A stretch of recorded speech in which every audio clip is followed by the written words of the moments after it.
होली पर्व की सभी विद्यार्थियों को शुभकामनाएं एवं बधाई। साथियों, अगर आप लोग रेलवे लोको पायलट और टेक्नीशियन की तैयारी करना चाहते हैं, चाहे आप लोग इलेक्ट्रिशियन ट्रेड के हैं, फिटर ट्रेड के हैं, turner, machinist, electromechanic, TV radio mechanic, diesel mechanic, तमाम आप लोग आईटी टेक्निकल ट्रेड के विद्यार्थी हैं और दूर दराज बैठे हुए स्टूडेंट आप लोग ऑनलाइन तैयारी करना चाहते हैं, तो 12 मार्च से हमारे एप्लीकेशन सक्सेस सेंटर सीकर पर लाइव बैच स्टार्ट होने वाले हैं। एप्लीकेशन को डाउनलोड करने के लिए आप लोग प्ले स्टोर में जाकर सक्सेस सेंटर सीकर लिखना और उसका लिंक आपको इस वीडियो के डिस्क्रिप्शन में भी उपलब्ध होगा और अधिक जानकारी के लिए दिए गए मोबाइल नंबर के ऊपर आप लोग संपर्क कर सकते हैं। बहुत बहुत धन्यवाद।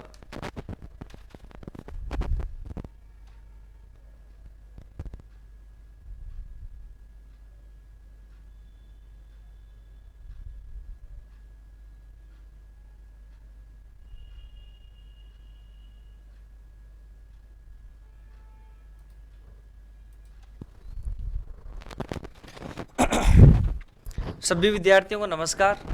तो साथियों, आज की क्लास में हम लोग प्रश्नों को देखने वाले हैं। पहला क्वेश्चन आप लोगों का स्क्रीन के सामने आ रहा है, बताइए। देखिए, आप लोग भी कमेंट में इसका जवाब दे सकते हैं। एक संकेतक उपकरण में पॉइंट को शून्य स्थिति से स्थानांतरित करने के लिए किस बल की आवश्यकता होती है? तो दोस्तों, जो भी आप लोगों के एनालॉग प्रकार के मापक यंत्र हैं, उनमें आप लोगों के 3 बल आप लोगों के काम करते हैं। एक आप लोगों को पता है कौन सा भी, आप लोगों का विक्षेपक बल, जिसे आप लोग क्या कहते हैं अभी, डिफ्लेक्टिंग टॉर्क कहते हैं। एक आप लोगों का कौन सा होता है भी, आपका अवमंदन बल, जिसे अपन लोग क्या कहते हैं भी, डैम्पिंग टॉर्क कहते हैं। और एक आप लोगों का कौन सा बल होता भी, आप लोगों का नियंत्रक बल। कौन सा बल होता भी आपका, नियंत्रक बल। साथियों, विक्षेपक बल क्या करता है, पॉइंटर की स्थिति में परिवर्तन करता है, यानी कि जितना वैद्युतिक राशि का मान होगा उसको जो आप लोगों का स्केल है उस पाठ्यांक तक ले जाने का कार्य करेगा। ये आप लोगों को डिपेंड होता है विद्युत धारा पे या फिर आप लोगों का वोल्टेज के ऊपर। ज्यादातर आप लोगों का जो रिलेशन आता है वो किसके आधार पे आता है भी, विद्युत धारा के आधार पर। दूसरा, अवमंदन बल क्या करता है, अगर कंट्रोलिंग टॉर्क और विक्षेपक बल आपस में बराबर नहीं होते हैं तो आप लोगों का पॉइंटर क्या करता है, दोलन करता है। तो उस दोलन को रोककर सटीक पाठ्यांक पढ़ने में अपनी मदद करता है। ये आपका एयर डैम्पिंग और एडी करंट डैम्पिंग ज्यादातर आप लोगों के क्या होते हैं, काम आते हैं। एयर वाला आप लोगों का कहां पर काम आता है, एयर डैम्पिंग आप लोगों का कहां पर काम आता है भाई, जो मूविंग प्रकार के इंस्ट्रूमेंट होते हैं उनमें। और पीएमएमसी में आप लोगों का कौन सा एडी करंट डैम्पिंग अपन लोग क्या करते हैं, काम में लेते हैं। नियंत्रक बल क्या करता है, नियंत्रक बल अगर विक्षेपक बल का मान ज्यादा हो तो पॉइंटर अधिक वेग से जाकर टकरा सकता है, जिससे टूटने की संभावना हो सकती है। और जब आप लोगों की इलेक्ट्रिसिटी बंद हो जाती है तो पॉइंटर को वापस से शून्य स्थिति पे लाने का काम कौन करता है भी, आप लोगों का नियंत्रक बल। अब यहां पूछा गया है कि शून्य स्थिति से आप लोगों का परिवर्तित कौन सा बल आप लोगों का करेगा, तो आप लोगों का किस बल की आवश्यकता होती है दोस्तों, विचलन बल की आवश्यकता होती है। और विचलन बल को अपन लोग कौन सा टॉर्क कहते हैं भाई, डिफ्लेक्टिंग टॉर्क कहते हैं। कौन सा टॉर्क कहते हैं भाई, अपन लोग डिफ्लेक्टिंग टॉर्क के नाम से जानते हैं। चलिए साथियों, बढ़ते हैं अगले प्रश्न की ओर। बढ़िया शानदार प्रश्न है, रिपीट होने वाला प्रश्न है।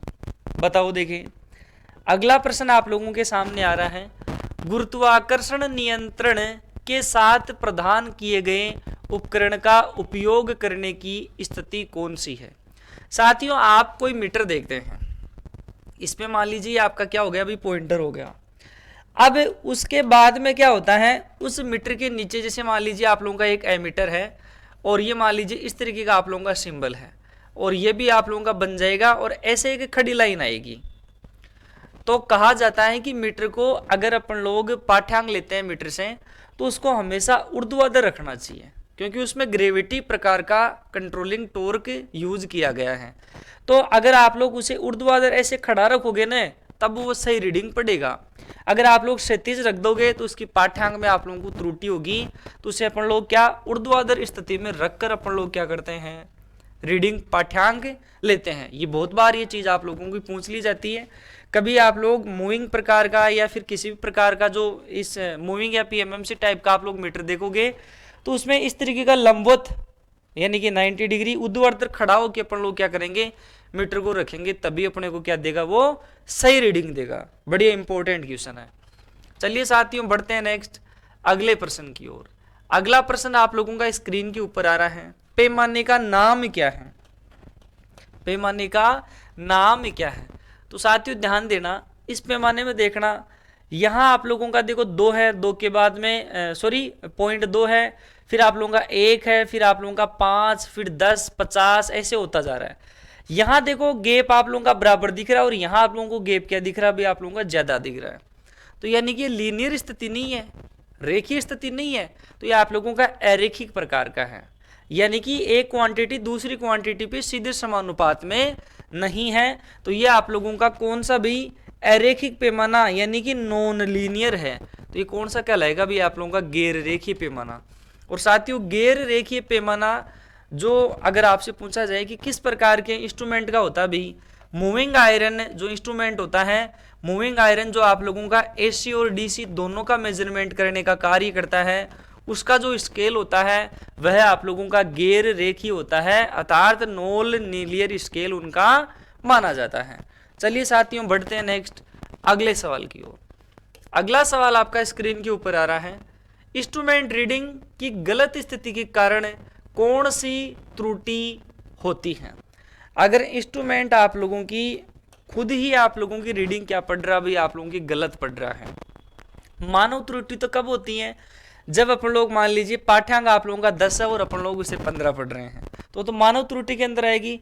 प्रभाव त्रुटि यानी कि आप लोगों का मैग्नेटिक फील्ड ज्यादा बन रहा हो, या फिर टेम्परेचर ज्यादा हो, या फिर आप लोगों की कोई फ्रीक्वेंसी आप लोगों की ज्यादा हो, तो वो आप लोगों की प्रभाव त्रुटि के अंदर आप लोगों की गिनी जाती है। स्विचिंग त्रुटियां आप लोगों की सप्लाई देने के आधार पे, इलेक्ट्रिकल क्वांटिटी के आधार पे है कि कितने एम्पलीट्यूड या वैल्यू की कोई सप्लाई आप लोगों को देनी चाहिए। तो ये दोस्तों आप लोगों की उपकरण त्रुटि कहलाएगी। कौन सी त्रुटि कहलाएगी भाई? आपकी इंस्ट्रूमेंट एरर ही कहलाएगी। चलिए साथियों बढ़ते हैं नेक्स्ट अगले प्रश्न की ओर।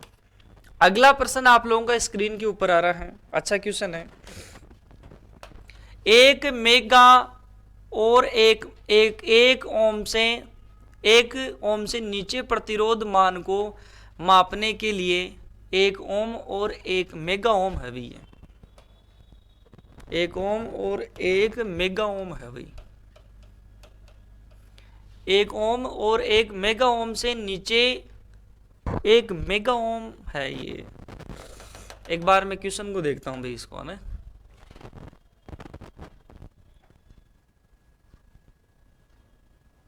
हाँ भाई क्वेश्चन में आप लोगों को ये बोला गया है कि 1 ओम से लेकर 1 मेगा ओम प्रतिरोध का मापन करने के लिए किस प्रकार के मीटर का प्रतिरोध किस प्रकार के मीटर का उपयोग किया जाना चाहिए।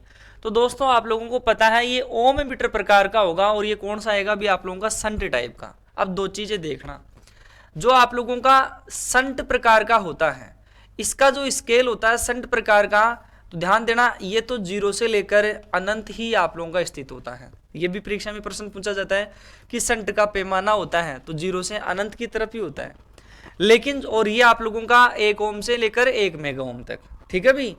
जो आप लोगों का श्रेणी प्रकार का ओम मीटर होता है उसका जो स्केल अगर बंद पड़ा हुआ है, अगर आप लोगों का मीटर को काम में नहीं ले रहे हैं, तो उसकी रीडिंग आप लोगों को अनंत से किसकी तरफ मिलती है भी? आपकी अनंत से आप लोगों को 0 की तरफ मिलती है। तो सीरीज में अनंत से 0, जबकि संट में 0 से अनंत, दोनों चीज आप लोगों की शानदार है।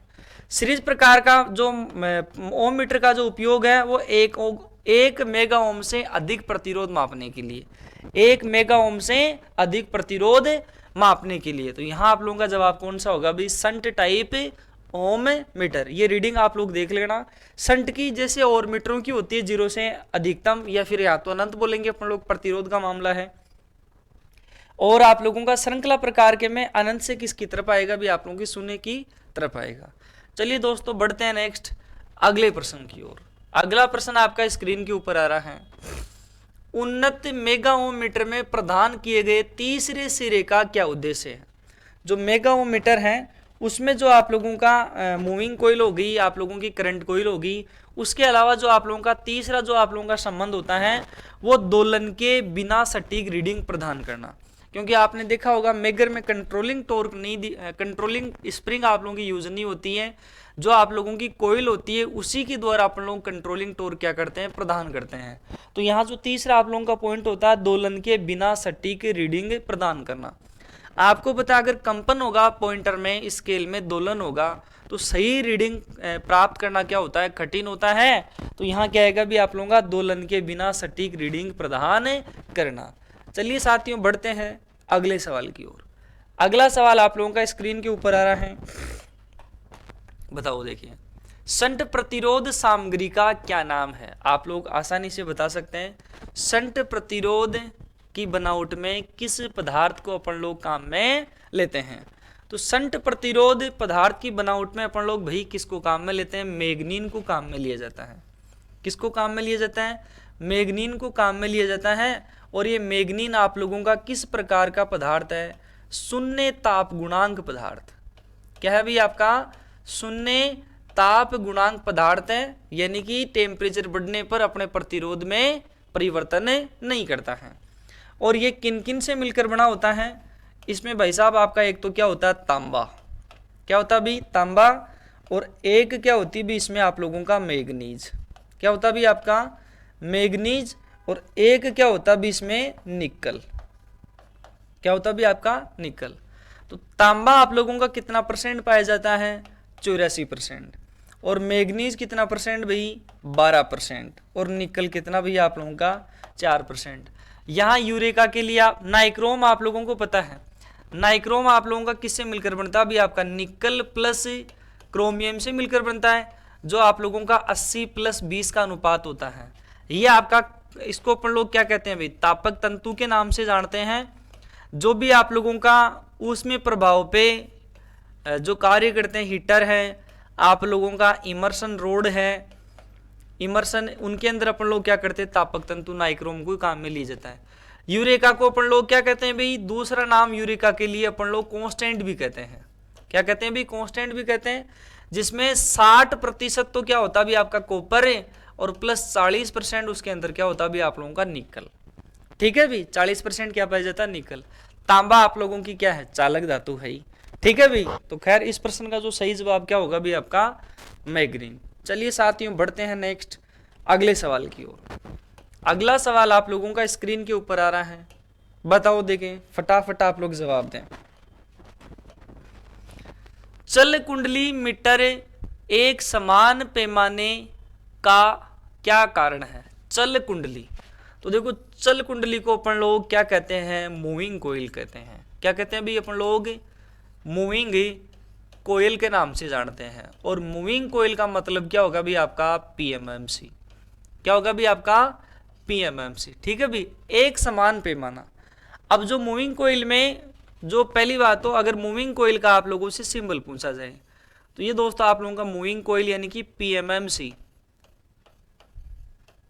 PMMC permanent magnet moving coil, यह किस सिद्धांत पे काम करती है, चुंबकीय क्षेत्र सिद्धांत पर आधारित होता है। कहते हैं कि पीएमएमसी डीसी मोटर के समान कार्य, डीसी मोटर के समान सिद्धांत पर आधारित है, समान सिद्धांत पर आधारित है। इसका स्केल होता है वो आपका रेखिक होता है। कारण क्या होता है, क्योंकि थीटा विद्युत धारा के समानुपाती होता है। ये केवल डीसी मापन के लिए ही काम में ली जाती है, और डीसी मापन में भी यह कौन सा औसत मान मानती है, कौन सा भी आपका औसत मान आप लोगों का मापने का कार्य करती हैं। और इसमें फ्रीक्वेंसी एरर पाई जाती है क्या, इसमें फ्रीक्वेंसी एरर नहीं पाई जाती है। और एक दिल्ली मेट्रो में प्रश्न पूछा गया है कि इसका जो torque to weight ratio, torque to weight ratio, बल आगुण वजन अनुपात है, टॉर्क टू वेट रेशियो इसका क्या होता है भी आप लोगों का उच्च होता है। तो अपन लोग कह सकते हैं कि विचलन बल आगुण धारा के समानुपाती होता है, विचलन बल आगुण धारा के समानुपाती होता है। तो समानुपाती को आप लोग आनुपातिक भी कहते हैं, प्रोपोर्शनल भी कहते हैं। तो यहाँ सही जवाब कौन सा आएगा भैया आप लोगों का, पहला ऑप्शन बिल्कुल आप लोगों का सही जवाब होगा। चलिए साथियों बढ़ते हैं अपन लोग नेक्स्ट अगले क्वेश्चन की ओर। बताओ देखें, यदि ऊर्जा मीटर डिस्क बिना किसी लोड के लगातार घूमती हैं तो कौन सी त्रुटि कहलाती है? साथियों, जो अपना ऊर्जा मीटर होता है, कौन सा भी आप लोगों का ऊर्जा मीटर होता है, पहले तो अगर आपसे पूछा जाए यह किस प्रकार का मापक यंत्र है, बहुत बार ये प्रश्न पूछा जाता है।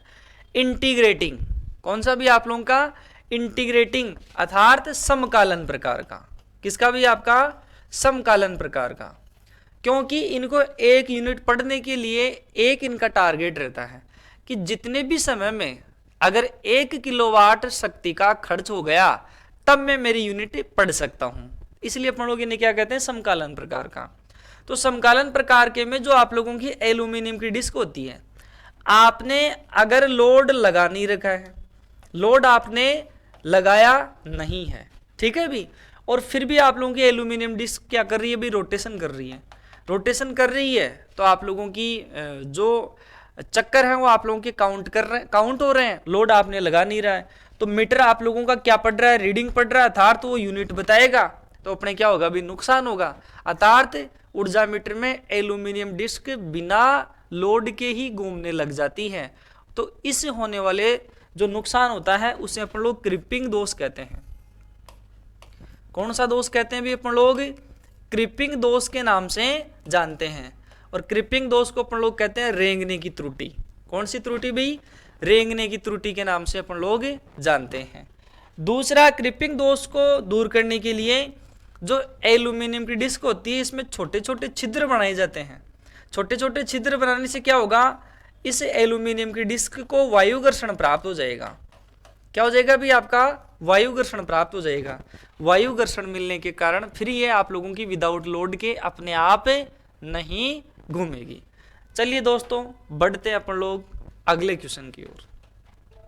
हाँ भाई, बताओ, देखें, यदि सीटी का द्वितीयक खुला रखा जाता है तो इस पर क्या प्रभाव पड़ेगा? तो यहां आप लोगों का क्या आ रहा है भी, आपका सीटी की बात आ रही है। किसकी बात आ रही है भी, आपकी सीटी की बात आ रही है। सीटी का मतलब आप लोग क्या कहोगे, करंट ट्रांसफॉर्मर। क्या कहोगे भी आप लोग, करंट ट्रांसफॉर्मर के नाम से आप लोग जानोगे।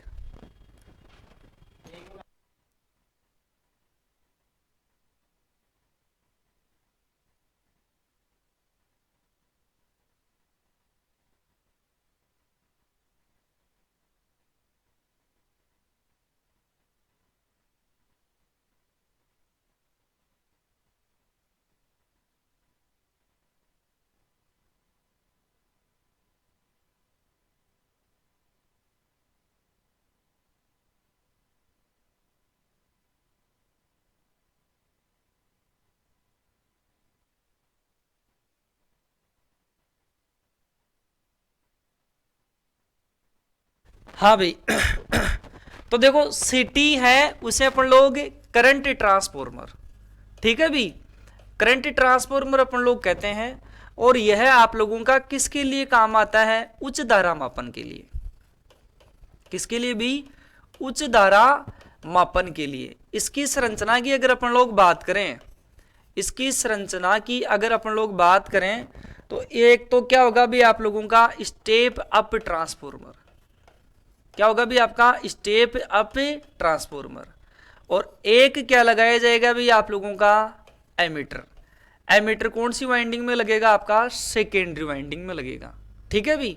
और सेकेंडरी वाइंडिंग आप लोगों की अपन लोग कह सकते हैं कि आप लोगों की अधिकतम टर्न्स वाली होगी।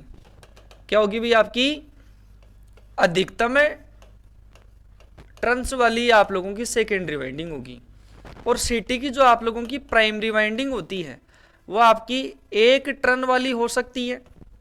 और इन दोनों में कहा भी जाता है कि पहली और दूसरी वाइंडिंग में टर्न अनुपात कितना होता है, तो अपन लोग 1:5 बोलते हैं।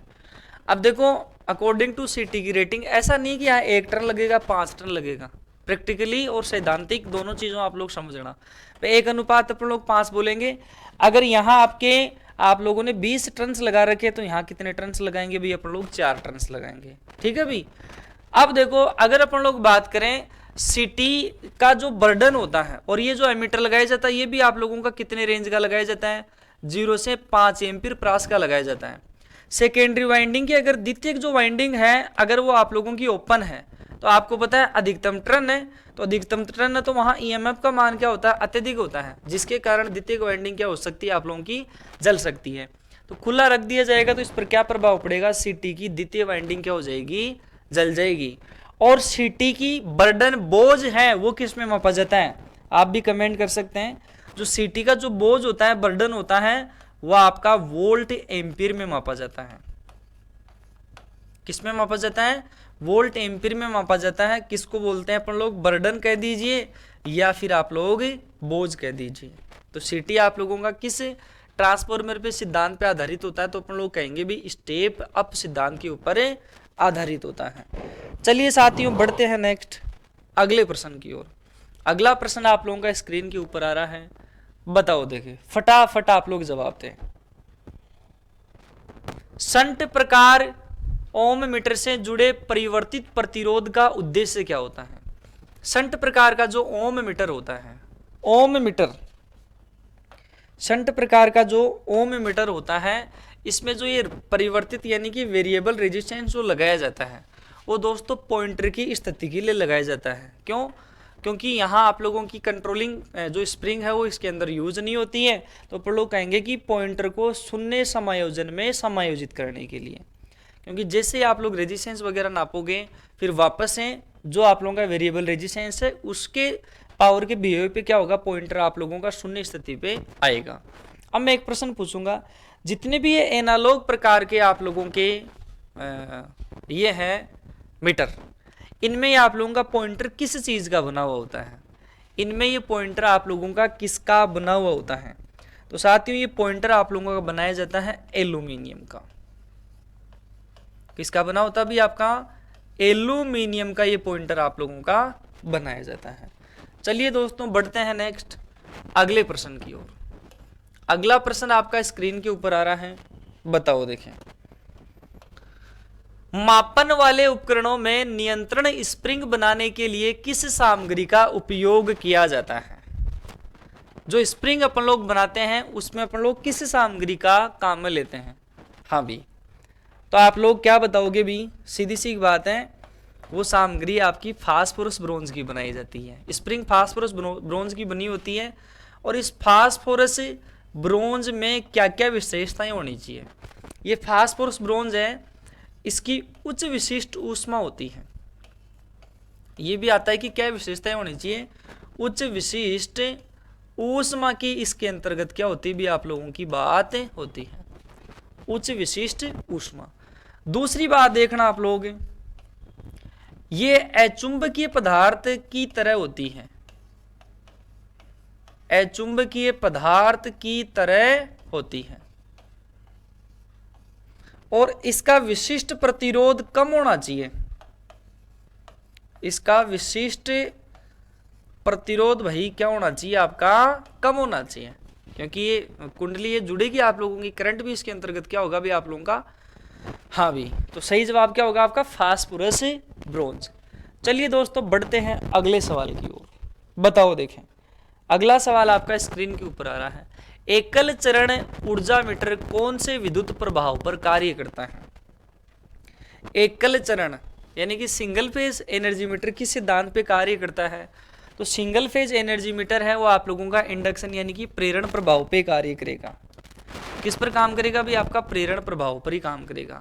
अब मैं आप लोगों से पूछूं कि सिंगल फेज एनर्जी मीटर में कितने टर्मिनल होंगे। तो सिंगल फेज जो आप लोगों का एनर्जी मीटर है, सिंगल फेज टू वायर कह सकते हैं अपन लोग, है ना। टू वायर में कौन होगा भी आप लोगों का, एक तो फेज और एक आप लोगों का न्यूट्रल। दो इनकमिंग के और दो आउटगोइंग के, तो इसमें टर्मिनल की संख्या कितनी होती है, 4। अगर आप लोगों का three phase three wire energy meter है तो इसमें टर्मिनल की संख्या कितनी होती है, 6। अगर आप लोगों का three phase 4 wire energy meter है तो इसमें टर्मिनल की संख्या कितनी होती है, 8। ये आपका एग्जाम के अंदर पूछा जाता है, ठीक है भी।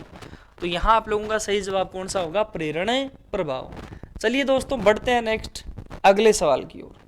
अगला सवाल आपका स्क्रीन के ऊपर आ रहा है, द्रव्य घर्षण भिगोना का उपयोग करने वाले एक उपकरण को किस स्थिति में सटीक रूप में पड़ता है। द्रव्य यानी कि जिनमें कंट्रोलिंग जो आप लोगों का टॉर्क है वो अपन लोग किस प्रकार से दे रहे हैं, द्रव्य हिसाब से अपन लोग क्या कर रहे हैं भाई, दे रहे हैं। तो उनको अपन लोग किसी भी स्थिति में रख सकते हैं, किसी भी स्थिति किसी भी पोजीशन में अपन लोग रख सकते हैं। जिनमें ग्रेविटी कंट्रोल हो उन्हें अपन लोग क्या करेंगे, क्षैतिज ही रखना जाएगा। जिनमें गुरुत्वीय नियंत्रण पाया जाएगा उन्हें हमेशा ऊर्ध्वाधर रखो।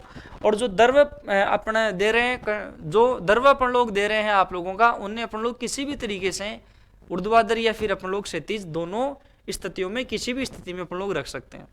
तीसरी भी हो सकता है वो टेढ़ा मोदा, किसी भी तरीके से रख सकते हैं। ठीक है भी। चलिए दोस्तों बढ़ते हैं नेक्स्ट अगले प्रश्न की ओर। बताओ, देखें इस मीटर का नाम अपने को बताना है। इस मीटर का अपने को क्या करना भी, आप लोगों का नाम बताना है। तो दोस्तों ये आप लोगों का प्रकार का जो मीटर होता है वो डीसी रेंज मल्टीमीटर होता है। DC multi range volt meter होता है। DC multi range volt meter होता है। मल्टी रेंज का मतलब 0 से लेकर मान लीजिए आप लोग 10 भी माप सकते हैं, 0 से लेकर मान लीजिए आप लोग 20 भी माप सकते हैं, 0 से लेकर मान लीजिए आप लोग 100 भी माप सकते हैं। यानी कि वोल्टेज मापने की रेंज है वो आप लोगों की अलग अलग टाइप की है। क्या भी आप लोगों की अलग अलग टाइप की है। अगर मान लीजिए कोई 0 से लेकर आप लोगों की 100 वोल्टेज वाला है, अगर आप लोग इसे 2 वोल्टेज का मापन करेंगे तो इसकी एक्यूरेसी आप लोगों की उतनी अच्छी नहीं आएगी जितनी आनी चाहिए। एक अगर मान लीजिए 2 वोल्टेज का मापन करना है, 1 वोल्ट मीटर तो आपके पास में ये है और 1 वोल्ट मीटर आप लोगों के पास में ये है, तो 2 वोल्टेज पढ़ने के लिए ये आप लोगों का क्या रहेगा भी, आपका सटीक ही रहेगा ना। और भी ये क्या रहेगा भी आप लोगों का, ये आपका सटीक रहेगा। चलिए दोस्तों बढ़ते हैं नेक्स्ट अगले सवाल की ओर। अगला सवाल आपका स्क्रीन के ऊपर आ रहा है। बताओ, देखें, दीजिए जवाब। हाँ, कौन सा उपकरण एकीकृत उपकरण का उदाहरण है। एकीकृत उपकरण का उदाहरण है। तो जो समकालन होते हैं ना उन्हें अपन लोग क्या कहते हैं, एकीकृत के नाम से जानते हैं। एकीकृत जो समकालन इंटीग्रेटिंग अपन लोग जो परिपथ होते हैं, तो आप लोग आराम से इसका जवाब दे सकते हैं समकालन इंटीग्रेटिंग के लिए क्या ऊर्जा मीटर आता है आप लोगों का। समकालन जो प्रकार का होता है उसके लिए अपन लोग क्या कहते हैं भाई, समकालन जो प्रकार के मापक यंत्र होते हैं। हाँ भाई, तो बता सकते हैं आप लोग समकालन प्रकार के में कौन आएगा भी, आप लोगों का ऊर्जा मीटर। ऊर्जा मीटर को कौन सा मीटर कहते हैं, KWH। ठीक है भाई। अगर आप लोगों से पूछा जाए कि स्पर्श रेखा गैल्वेनोमीटर मीटर किस प्रकार का है, तो इसके लिए आप लोग बताओगे ये एब्सोल्यूट यानी कि परम प्रकार का, परम या फिर अपन लोग कहेंगे प्राइमरी मेजरिंग इंस्ट्रूमेंट होते हैं। इनका मतलब क्या होता है, ये केवल इलेक्ट्रिकल क्वांटिटी विद्युत राशि की उपस्थिति को ही बताते हैं, राशि की उपस्थिति का ही ज्ञान करवाएंगे। ठीक है भाई, उपस्थिति के बारे में ये कहेंगे कि भाई इतनी यहाँ आप लोगों की सप्लाई आ रही है, लेकिन अपने को ये नहीं कहेंगे कि इतने वोल्टेज की आ रही है या फिर आप लोगों की इतने एम्पीयर की आ रही है। तो अपन लोग ये समकालन प्रकार का पूछा था, जिसे अपन लोग क्या कहेंगे भी, आपका KWH मीटर कह सकते हैं या फिर आप लोगों का ऊर्जा मीटर कह सकते हैं। ठीक है भाई। चलिए साथियों बढ़ते हैं नेक्स्ट अगले सवाल की ओर। अगला सवाल आपका स्क्रीन के ऊपर आ रहा है। बताओ, देखें, फटाफट आप लोग जवाब दें। ऊर्जा मीटर में रेंगने की त्रुटि को कैसे नियंत्रित किया जाता है। रेंगने की त्रुटि अभी पीछे भी दूसरे टाइप से क्वेश्चन आया था, उसमें अपन लोगों ने डिस्कशन किया था कि ऊर्जा मीटर में अगर बिना लोड के ही एल्यूमिनियम की डिस्क गति करती है तो फिर आप लोगों का ऊर्जा मीटर क्या करता है, पाठ्यांक को पढ़ता है और बेवजह अपने यूनिट आते हैं। और KWH ज्ञात करने का जो आप लोगों का सूत्र क्या होता है, अपन लोग क्या कहते हैं भाई, कुल चक्रों की संख्या, कुल चक्रों की संख्या बटा अपन लोग क्या लिखते हैं, नियतांक। क्या लिखते हैं भाई अपन लोग, नियतांक। अगर क्वेश्चन में नियतांक दिया जाता है तो वो नियतांक लिखते हैं, अगर नहीं दिया जाता तो फिर लगभग अपन लोग 1000 लेते हैं। क्या लेते हैं भाई अपन लोग, 1000 लेते हैं। अगर अपने को डेटा शक्तिवें में उपलब्ध है तो अपन लोग क्या लिखेंगे भाई, शक्तिवें बटा अपन लोग क्या करेंगे भाई, 1000। ठीक है भाई, ये भी किसके लिए आएगा भी, आपका KWH के लिए आ जाएगा। टोटल अपन लोग शक्ति वे का अगर मेजरमेंट करते हैं तो क्या आ जाएगा भी आपका यहाँ जवाब डिस्क पर दो छिद्र डिस्क व्यास के। तो यहाँ अपन लोग क्या करेंगे, जो डिस्क होगी ड्रिल मशीन की सहायता से उसमें छेद बना देंगे तो अपने को क्या मिल जाएगा भी आपका वायु घर्षण मिल जाएगा। चलिए दोस्तों बढ़ते हैं नेक्स्ट अगले प्रश्न की ओर। अगला प्रश्न आप लोगों का स्क्रीन के ऊपर आ रहा है, फटाफट आप लोग जवाब दें। बताओ देखिए भाई, चल लोहे प्रकार उपकरण का पैमाना असमान क्यों होता है? चल लोहे किसकी बात कर रहा है भाई? ये चल लोहे की बात कर रहा है। चल लोहे की बात कर रहा है तो अर्थात ये मूविंग आयरन की बात कर रहा है। किसकी बात कर रहा है भाई? मूविंग आयरन की बात कर रहा है। मूविंग आयरन है वो किस पे? एसी और डीसी दोनों पे कार्य करता है। ठीक है भी, जैसे कोई एमीटर आप लोगों का है, लैब में आप जाओगे तो ये आप लोगों को सिंबल मिलेगा, और वैसे मूविंग आयरन का सिंबल क्या होता है? ये आप लोगों का मूविंग आयरन का सिंबल होता है। ठीक है भी, ये एसी और डीसी दोनों का मापन करता है। इसका स्केल होता है वो आपका अरेखिक होता है, अर्थात जो विक्षेप है वो धारा के वर्ग के समानुपाती होता है। क्या होता है भी आपका? धारा के वर्ग के समानुपाती होता है। और ये मूविंग आयरन आप लोगों के दो सिद्धांतों पे आधारित है और वही उसके प्रकार हो जाते हैं, अर्थात एक तो आप लोगों का कौन सा? आकर्षण प्रकार का, और एक आप लोगों का कौन सा भाई? प्रतिकर्षण प्रकार का। ठीक है भी, आकर्षण और प्रतिकर्षण प्रकार में ये दो रूप से आप लोगों का मिलता है। इसमें किस प्रकार का अवमंदन बल काम में लिया जाता है? इसमें अपन लोग एयर डैम्पिंग काम में लेते हैं। कौन सी काम में लेते हैं भाई? अपन लोग एयर डैम्पिंग काम में लेते हैं। तो क्या कहेंगे? विचलन बल धारा के वर्ग के व्युत्क्रमानुपाती नहीं भाई, धारा के विचलन बल धारा के व्युत्क्रमानुपाती, विचलन बल धारा के समानुपाती होता है। असमान क्या होता है? विचलन बल धारा के वर्ग के व्युत्क्रमानुपाती है। व्युत्क्रमानुपाती तो नहीं आएगा भाई, धारा के वर्ग के विचलन बल धारा के वर्ग के, तो धारा का वर्ग ऊपर भी नहीं है यहाँ भी नहीं है, तो यहाँ व्युत्क्रमानुपाती की जगह आप लोग क्या करोगे? विचलन बल धारा के वर्ग के समानुपाती। ठीक है भाई, तो जल्दबाजी में इसे गलत मत कर देना, होता समानुपाती है लेकिन धारा के वर्ग के होगा, न कि आप लोगों की धारा के होगा, क्योंकि धारा के डायरेक्टली प्रोपोर्शनल तो किस में होता भी? आप लोगों का पीएमएमसी के अंतर्गत होता है। ठीक है भाई, तो यहाँ अपन लोग कौन सा क्वेश्चन सही ऑप्शन मानेंगे? चौथा ऑप्शन आप लोगों का सही होगा। व्युत्क्रमानुपाती की जगह आप लोगों को क्या करना पड़ेगा भाई? आप लोगों को समानुपाती का रिलेशन आप लोगों को लेना पड़ेगा। ठीक है भाई, चलिए दोस्तों बढ़ते हैं नेक्स्ट अगले प्रश्न की ओर। विचलन बल के धारा के वर्ग के समानुपाती, क्वेश्चन ऑप्शन मैंने सही करवा दिया है। नेक्स्ट क्वेश्चन आप लोगों का स्क्रीन के ऊपर आ रहा है, चुंबकीय क्षेत्र के प्रभाव के कारण मापने की कौन सी त्रुटि इफेक्ट होगी? तो मैंने अभी पीछे क्वेश्चन में भी आपको बताया था, टेम्परेचर है, वातावरण है, आप लोगों का मैग्नेटिक फील्ड है, उसके आधार पे अपन लोग प्रभाव त्रुटि मानेंगे।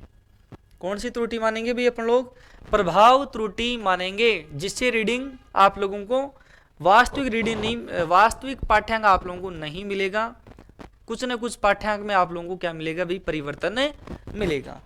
चलिए दोस्तों बढ़ते हैं नेक्स्ट अगले सवाल की ओर। बताओ देखें, किस प्रकार का वाट मीटर है? किस प्रकार का वाट मीटर है? तो देखो आप लोगों के 3 फेज दे रहे हैं अपन लोग, और 3 फेज ही आप लोगों का बाहर निकल रहा है, 1 2 3 4 5 6, ये 3 फेज 3 वायर है, और इंडक्शन प्रकार कर सकते हैं। तो अपन लोग क्या कहेंगे भी? 3 अवयव, बिल्कुल सही है भाई आपका, 3 फेज 3 प्रकार का है। पीछे मैंने बताया था अगर ये 3 फेज 4 वायर होता, 3 फेज 4 वायर होता तो यहाँ आप लोगों के 8 टर्मिनल होता, जबकि इसमें कितने हैं? 6। और सिंगल फेज वाले में कितने टर्मिनल होते हैं भाई? आपके 4, जो अपन लोग पीछे डिस्कस कर चुके हैं। चलिए दोस्तों बढ़ते हैं नेक्स्ट अगले सवाल की ओर। बताओ देखें, हाँ भाई, उदासीन संयोजक किस प्रकार के ऊर्जा मीटर के साथ काम करता है? उदासीन संयोजक किस प्रकार के ऊर्जा मीटर के साथ काम करता है? उदासीन, यानी कि न्यूट्रल वायर है वो किसके साथ में आप लोगों का लगाया जाएगा? तो न्यूट्रल वायर तो भाई सिंगल फेज में, या फिर अपन लोग 3 फेज 4 वायर की अपन लोग बात करें सिटी और पीटी के साथ कला, तो यहाँ अपन लोग कहेंगे कि भाई एकल चरण के अंदर ही काम में लिया जाएगा संयोजक किस ऊर्जा मीटर में। ठीक है भाई, चलिए दोस्तों बढ़ते हैं नेक्स्ट अगले प्रश्न की ओर। अगला प्रश्न आपका स्क्रीन के ऊपर आ रहा है, बताओ देखें, आवर्ती मीटर क्या है? फ्रीक्वेंसी मापन दो तरीके से कर रहे हैं, एक तो अनुनाद तरीके से और एक आजकल इलेक्ट्रॉनिक्स इंस्ट्रूमेंट को काम में लेकर। अनुनाद प्रकार और जो मैकेनिकल अनुनाद होता है तो ये यांत्रिक अनुनाद प्रकार का है। और यांत्रिक अनुनाद का भी अगर अपन लोग टाइप पढ़ते हैं तो ये देखो आपके फेक सेक होते हैं ना, वाइट कलर के, वाइट कलर के आप लोगों के झंडे सेक होते हैं।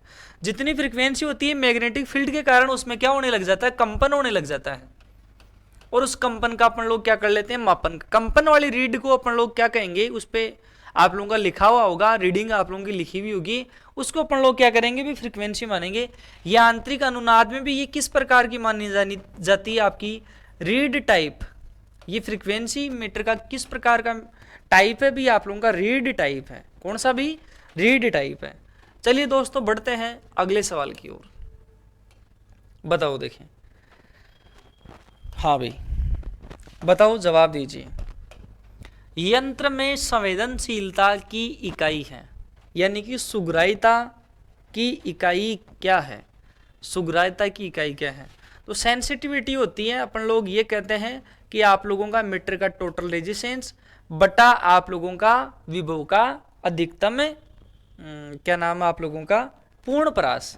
क्या भी आप लोगों का अधिकतम पूर्ण परास के लिए चीज आप लोगों की जानी जाती है। ठीक है भी, बताओ देखें। हाँ भाई ये भी लिखते हैं, और एक और अपन लोग ये लिखते हैं, जैसे आई बराबर में नहीं है तो आप लोगों का आर टी लिख दिया, और वी बराबर अपन लोग क्या लिख सकते हैं भाई, आई आर लिख सकते हैं, टी के रेस्पेक्ट में करूंगा, और ये भी आपका आई एफ। तो जो सुग्राह्यता होती है वो आप लोगों की आई एफ एस डी भी होती है, ये भी आप लोगों का सूत्र लगता है। और यहाँ आप लोगों का क्या आएगा भी, आपका ओम प्रति वोल्ट, ओम प्रति वोल्ट सुग्राह्यता होती है। अब मुझे एक बात बताइए, एक तो पीएमएमसी है और एक आपका मूविंग आयरन है, इन दोनों में सुग्राह्यता किसकी उच्च मानी जाती है? इन दोनों में सुग्राह्यता किसकी उच्च मानी जाती है? तो पीएमएमसी की जो सुग्राह्यता होती है वो क्या मानी जाती है भी, आपकी उच्च मानी जाती है। पीएमएमसी की जो सुग्राह्यता होती है वो आप लोगों की उच्च मानी जाती है। चलिए दोस्तों बढ़ते हैं अगले सवाल की ओर। अगला सवाल आपका स्क्रीन के ऊपर आ रहा है, बताओ देखें। हाँ भाई, ऊर्जा मीटर में एल्यूमिनियम डिस्क में 2 सीधे छेद क्यों प्रदान किए जाते हैं? ये क्वेश्चन आपका रिपीट हुआ है। रेंगने की त्रुटि को रोकने के लिए, रेंगने की त्रुटि को रोकने के लिए अपन लोग क्या करते हैं, उसमें छेद बना देते हैं जिसे एयर फ्रिक्शन मिल जाता है। नेक्स्ट क्वेश्चन आप लोगों का स्क्रीन के ऊपर आ रहा है, बताओ देखें। यंत्र का क्या नाम है? तो दोस्तों ये यंत्र है आप लोगों का, और ये आप लोगों का एक मीटर है। यहाँ पे इस मीटर के ऊपर कोई भी पैमाना नहीं है, सिर्फ और सिर्फ आप लोगों का स्केल है। स्केल के ऊपर जो पॉइंटर केवल और केवल आप लोगों का लेफ्ट और राइट विक्षेप करेगा। तो सीधी सी बात है, अगर कोई पाठ्यांक लिखा हुआ ही नहीं है तो अपन लोग कोई भी इलेक्ट्रिकल क्वांटिटी को माप सकते हैं क्या? मापन नहीं कर सकते हैं। ये आप लोगों का किस प्रकार का इंस्ट्रूमेंट है? एब्सोल्यूट प्रकार का है। एब्सोल्यूट को अपन लोग किन किन के नाम से जानते हैं? अपन लोग इन्हें प्राथमिक भी कहते हैं, इन्हें अपन लोग परम नाम के नाम से भी जानते हैं, इन्हें निरपेक्ष भी बोला जाता है। क्या बोला जाता है? निरपेक्ष। ये केवल क्या करते हैं भी, वैद्युत राशि की उपस्थिति को बताते हैं। वैद्युत राशि की उपस्थिति को बताते हैं। इनके एग्जाम्पल जो आपका टेस्टर है, टेस्टर से अगर अपन लोग लगा कर देखें तो ये तो करेंगे ना कि यहाँ सप्लाई आ रही है, लेकिन ये थोड़ी कहोगे इतने वोल्टेज की या फिर इतने करंट आ रहा है। दूसरा अपन लोग कौन सा बोलते हैं? दूसरा अपन लोग कह सकते हैं आप लोगों का टेस्टर हो गया गैल्वेनोमीटर। कौन सा भी? गैल्वेनोमीटर आप लोग क्या कर सकते हैं, इसका और एग्जांपल दे सकते हैं। अगला सवाल बताओ देखिए। चल कुंडली उपकरण है, डैम्पिंग बल क्यों आवश्यक है? दोस्तों डैम्पिंग बल की कहानी आप लोग सुनना। डैम्पिंग बल, ये जैसे मान लीजिए पॉइंटर, ये आपका स्केल, ठीक है भी, कोई भी मान लीजिए ये आप लोगों का I0 है और ये मान लीजिए I मैक्सिमम, 0 से लेकर अधिकतम कोई 5 है 10 है जो भी रेंज है। अब ये पॉइंटर क्या होता है आप लोगों का लेफ्ट राइट होता जाता है, यानी कि TD और TC का मान आपस में बराबर नहीं होता है, जिससे पॉइंटर आप लोगों का हिलता रहता है। अब इन दोनों को बराबर करने के लिए आप लोगों का क्या आता है, कंट्रोलिंग डैम्पिंग टॉर्क दिया जाता है, अवमंदन बल दिया जाता है। TD बराबर TC हो जाता है, ये डिफ्लेक्टिंग टॉर्क दिया जाता है, तो ये दोनों आपस में बराबर हो जाएंगे और TD बराबर TC हो जाएगा, तो ये पॉइंटर आप लोगों का क्या हो जाता है, स्थिर हो जाता है। स्थिर होने पर अपन लोग पाठ्यांक आसानी से पढ़ सकते हैं। तो क्या कहेंगे, विचलन बल को तेजी से कार्य करने में मदद, सुई की गति को तेज करता है, सुई को उसकी शून्य स्थिति में लाता है, दोलनों के बिना सुई को नियंत्रित करता है। बिल्कुल ये बात सही है कि कंपन को क्या करेगा, वो दूर करेगा। कौन भाई, आप लोगों का डैम्पिंग बल। डैम्पिंग बल पीएमएमसी में किस प्रकार का, एयर प्रकार का। पीएमएमसी में कौन सा दिया जाएगा, एयर दिया जाएगा। और आप लोगों का जो मूविंग आयरन है उसमें आप लोगों का, उल्टा बोल दिया मैंने, पीएमएमसी है। पीएमएमसी में तो ये कौन सा भाई आप लोगों का भंवर धारा वाला, एडी करंट वाला है ना। और जो मूविंग आयरन है उसमें ये आपका कौन सा डैम्पिंग दिया जाएगा, एयर डैम्पिंग दिया जाएगा। ठीक है भी। चलिए दोस्तों बढ़ते हैं अगले सवाल की ओर। अगला सवाल आपका स्क्रीन के ऊपर आ रहा है, बताओ देखें। चल कुंडली उपकरण में लोहे के क्रोड का क्या कार्य है? चल कुंडली मूविंग कोयल है, उसमें अपन लोग लोहे की क्रोड का क्या कार्य है? तो सीधी सी एक बात है, जो आप लोगों का डीसी मशीन के समान ये कार्य करती है। एयर गैप में जो मैग्नेटिक फील्ड है वो आप लोगों का समान रूप से क्या होना चाहिए, वितरित होना चाहिए, जिससे पॉइंटर के लिए विक्षेपक बल ज्यादा से ज्यादा उत्पन्न हो सके।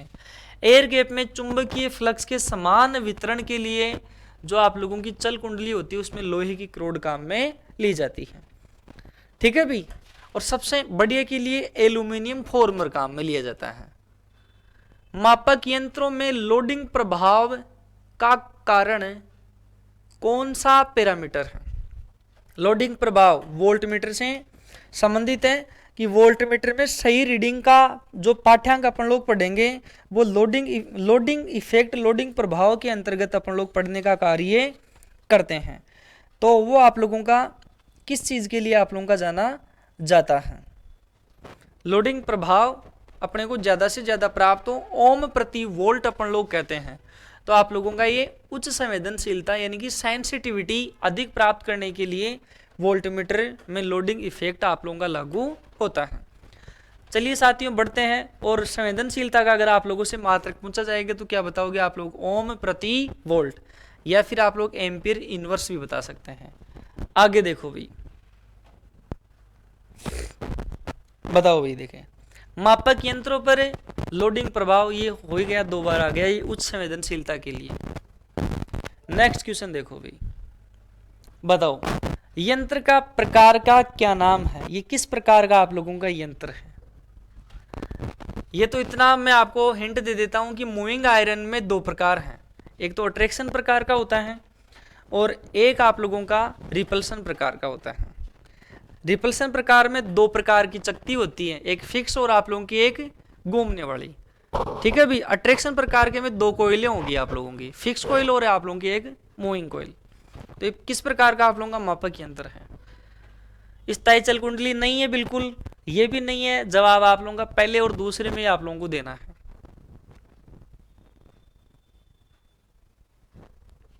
हाँ भाई।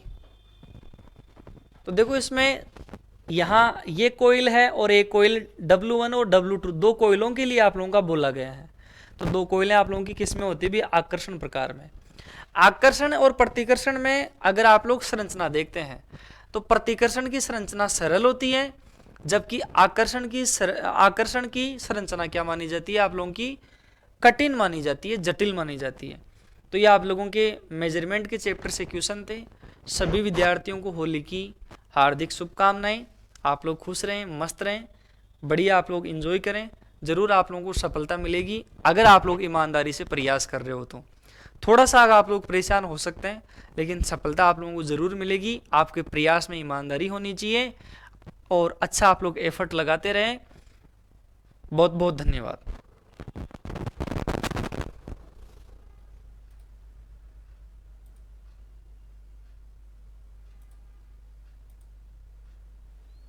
होली पर्व की सभी विद्यार्थियों को शुभकामनाएं एवं बधाई। साथियों, अगर आप लोग रेलवे लोको पायलट और टेक्नीशियन की तैयारी करना चाहते हैं, चाहे आप लोग इलेक्ट्रिशियन ट्रेड के हैं, फिटर ट्रेड के हैं, turner, machinist, electromechanic, TV radio mechanic, diesel mechanic, तमाम आप लोग आईटी टेक्निकल ट्रेड के विद्यार्थी हैं और दूर दराज बैठे हुए स्टूडेंट आप लोग ऑनलाइन तैयारी करना चाहते हैं, तो 12 मार्च से हमारे एप्लीकेशन सक्सेस सेंटर सीकर पर लाइव बैच स्टार्ट होने वाले हैं। एप्लीकेशन को डाउनलोड करने के लिए आप लोग प्ले स्टोर में जाकर सक्सेस सेंटर सीकर लिखना और उसका लिंक आपको इस वीडियो के डिस्क्रिप्शन में भी उपलब्ध होगा और अधिक जानकारी के लिए दिए गए मोबाइल नंबर के ऊपर आप लोग संपर्क कर सकते हैं। बहुत बहुत धन्यवाद।